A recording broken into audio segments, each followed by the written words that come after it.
Sego, hello again. So we had a lot of discussion in the session 1 breakout. 3 big things that came out of this session was records and archives were not created or designed with Indigenous people's usages in mind. This makes them inherently difficult to access and understand, and nor will they ever be understood even if they're unpacked even further. The way that they organize them, spread them out, and the way that they create access restrictions will always not make sense from an Indigenous point of view. And that brings me to the second point. Laws are needed and new processes are needed to compel and force repositories to comply. This includes governments and churches. But as Anne mentioned, any changes need to be led by communities and they need to be done at the community level. This means that any laws or changes that are created need to be made from communities and done in the ways that work best for them, not for the institutions. The third point, records are more than records. They are stories, and it means more to survivors to have all the stories, not only of themselves, but of their family members, of their classmates, of their communities. That's because without that, it's still not a complete picture. And the complete picture is really important to understanding not only what happened to them, but what happened to everyone. And until that is understood by archives, records will not have more meaning than that to the institutions that hold them. And that change also needs to be led by communities. Thank you.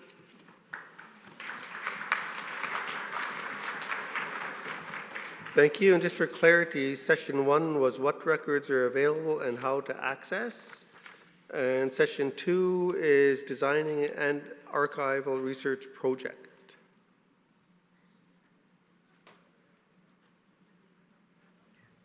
Portable mic, confirmation, yes, should be working. Hello. Yep. Hello, I'm Alina Hill, and I'm here with No History, and we had an interactive session this afternoon around designing an archival research project. Many nations are starting this work, and a key part of beginning the work is to create a research plan.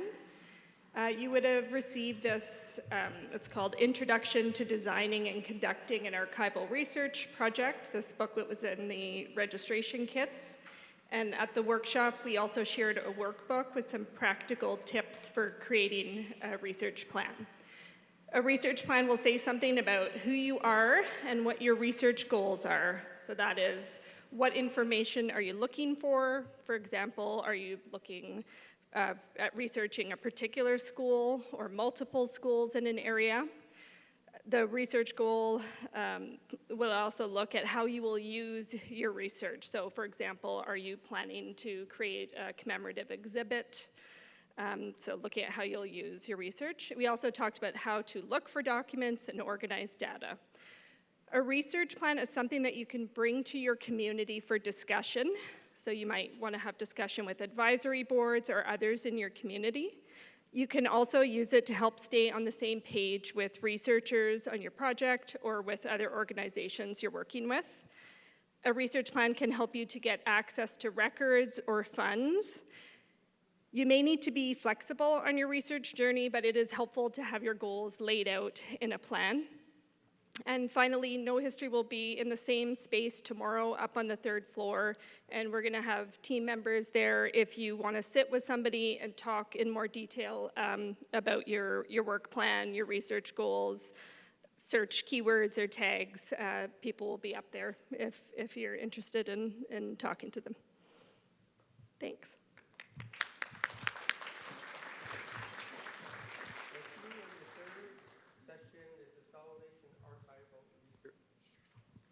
Thank you. I was with session 3. My name is Kira Delarond. I am Red River Métis from Manitoba. I acknowledge my family comes from Duck Bay, Manitoba. So in our session with the Stalo Nation Archival Research, there was 3 main points, and I put these in no particular order. But the first point of discussion came from the conversations and questions we had in our dialogue period regarding cloud storage and server storage of our research and our databases. understanding that some communities feel there are risks in terms of accessing these and using these services to store our very valuable information.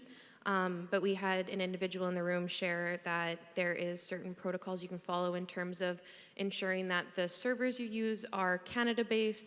There is safe protocols with them. There is safekeepings in using those. So we discussed having the digitalization of our research and data. The next point was discussing the funding and the effects that funding has on this type of work. So recognizing that long-term, sustainable, non-barrier funding is the way that we can ensure that this type of work can be done to its most success. One of the points that I just wanted to say is they also discussed developing funding capacities so we no longer have to use consultants to do this work. We can have young people in our communities go to school, learn this work, take it on, and take on the ownership and control of carrying on this work. And lastly was accessing full data sets. So understanding that a lot of this work has been done in the past, and rather than reusing resources, wasting capacity, wasting the time that we have in this precious work, having access to the full data sets that are already out there and sharing that information across communities, sharing that information from the federal government, as we're aware that there is the data sets that they have out there that we just don't currently have access to. So allowing that full access for our communities to be able to access those so we can continue to do this work without having barriers in our place to do so. And thank you.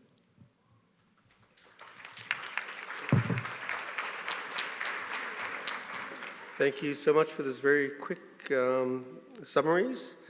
As I invite Siamtanat forward to close us off in a good way, just 3 quick housekeeping items. If any of you may be shedding tears tonight, I encourage you to hold on to your tissues and bring them back tomorrow morning and place them in the brown bags.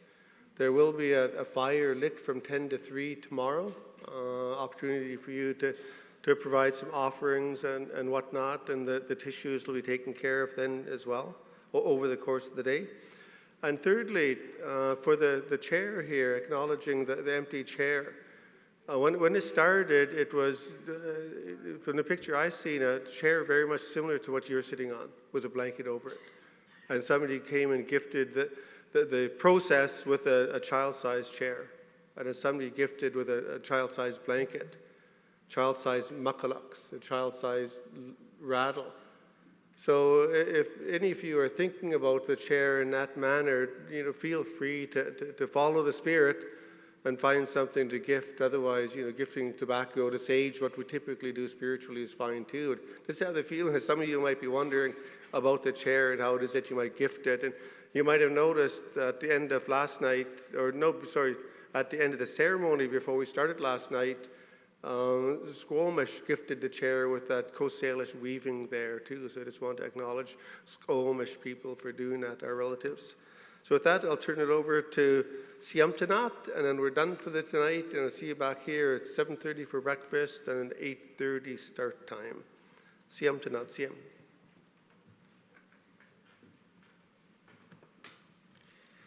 Hoichach Siam Siai in Aguetal, Hoichach Chisha Mother Earth, Chesiam, the Creator, and Chachachanak, the Great Spirit. I give thanks for the Manman, the children too, and what came to me this morning for the first open mics, and that left side was empty for so long. What really came really strongly to me was that the children are now having a voice, and they're here, they're guiding this as well. And for that to take place because of these ceremonies, I know when 215 came out in the middle of COVID, it was so hard for us not to gather in ceremony and sing songs and gather to support each other. That was the hardest thing. And not only with intergenerational trauma, but I believe in our DNA. My mom had passed away just before this, and I was having nightmares as if it was me in the residential school. I mentioned she went for 10 years. She went at St. Paul's in North Vancouver. She was close to home. That's how she was able to keep the Squamish language, because our ta'as, she got to go home for the month in the summertime. And they told her, never give up your culture, never give up your language. And they spoke it to her. And our ta'as always went to visit her at St. Paul's. And she told me when she shared a lot of stories over time that she never told her ta'as that she would get punished after they left. They only spoke Squamish, and she never told them of her punishments, and they got more and more extreme over the years. The other thing that was very hard to hear from her was that even after 10 years, she was born in 1930, right in the middle of the Depression. And she went from 1935 to 1945. And even then, said she was put in a van, and she figures she went up to Prince George and over to Terrace. And my late grandpa, her dad, Andrew Paul, studied law in the late 1800s. Back then, before it was forced enfranchisement, he chose not to enfranchise, but used his education. Instead of going to the bar and becoming a legal lawyer, he chose to take what he learned with his education to help Indigenous people. He was part of the Native Brotherhood I heard mentioned earlier. And he had heard what had happened to my mother with this van. He made some phone calls, and they turned around and brought her home. And it wasn't until she got home that my papa told her they were actually going to bring her to Prince Rupert to force her to become a nun without her knowledge. I don't know how many others that could have happened to, but that's something else that's further and beyond the residential schools. And I promised her before she passed, she said, it's really hard for me to be coming up and sharing my stories all the time. Different media would get a hold of her and ask her to share her story. And she said, it's really hard because I go back and it really hurts me and it's hard for me. So I promised her that I would be her voice and share her story so that she wouldn't have to do that any longer. So I also just wanted to share, to remember that our survivors that are being asked to share their stories all the time, to remember how difficult it is. And I really have a lot of respect and regard for all you survivors. You're still here in the room, and I remember as a child, it was always the elders that always stayed for the full, from beginning to end, for ceremonies, and my mom always made me sit there. I couldn't go out and play with the kids. And now, standing here today, I understand why, and I didn't realize everything that she had gone through in the 10 years. And I'm reminded that in looking at the word reconciliation, to me, it's part of my work that I do with the History Matters workshops, the cultural competency workshops, is done through decades of Brenda Ireland and Paulette Regan, who did some work with TRC as well over the years. They developed this over a few decades, and it came from a teaching from late Sawanuk, Elder Bob George, Dr. Bob George from Tsewatooth. He said that if we can go from our head to our hearts and speak heart to heart, then that's when we can start getting things happening. And to us, that was reconciliation before the term reconciliation was even out there. So to me, that's what it is, from our head to our heart and speaking heart to heart. And that's the thing that I go by. And thanks to Brenda and Paulette for that, and bringing, to me, in doing this work, I reminded of everything that's happened to our people from pre-contact. Even after residential school, we hear 60 scoop, but it's even happening with child welfare today. So I pray for all these children, but just know, I was taught all these empty seats aren't empty. Our ancestors are here guiding us. But I also felt the presence of all these young children that finally have a voice. And to me, they were going up to the microphone to share their side as well from the other side. So I close with, I shared a greeting of the day song in the morning, and then I shared a female eagle song to transition in to the workshops, and I'm going to close with the male eagle song to bring balance of the male-female energy and keeping with the eagle and the strength to guide us, because we still have another day ahead tomorrow. So I thank you all, and I ask the Creator, Chesiam, Mother Earth, Trisha Tameoch, and Kachachanak, the Great Spirit, to guide and protect each and every one on your journey, that you have a safe journey home as well, and your families. And just know that we wrap you, we asemquo, we wrap you in a blanket with love and protection and support. And not only is it us, the next generation, standing behind, holding you up, but also our ancestors and the children from these unmarked graves, as they call. To me, they're not unmarked. There was never a proper ceremony. We don't know who a lot of them are, where they came from, until that work is done. And I really am so struck by, I saw Stalo when 215 came out. They went up with a canoe to bring your children home. And to me, that's kind of the ceremonies that I know of that are being done. And so a lot of that is being done. That's why I really do feel the presence of these children here today. So I hope you have a good evening. Remember to breathe. A lot of times when we're dealt with things, or we're feeling like we're going back, we hold our breath. So just remember to breathe, drink lots of water, drink lots of tea. That's what my ta'as used to say. So have a good evening and be safe.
Y'all go home now.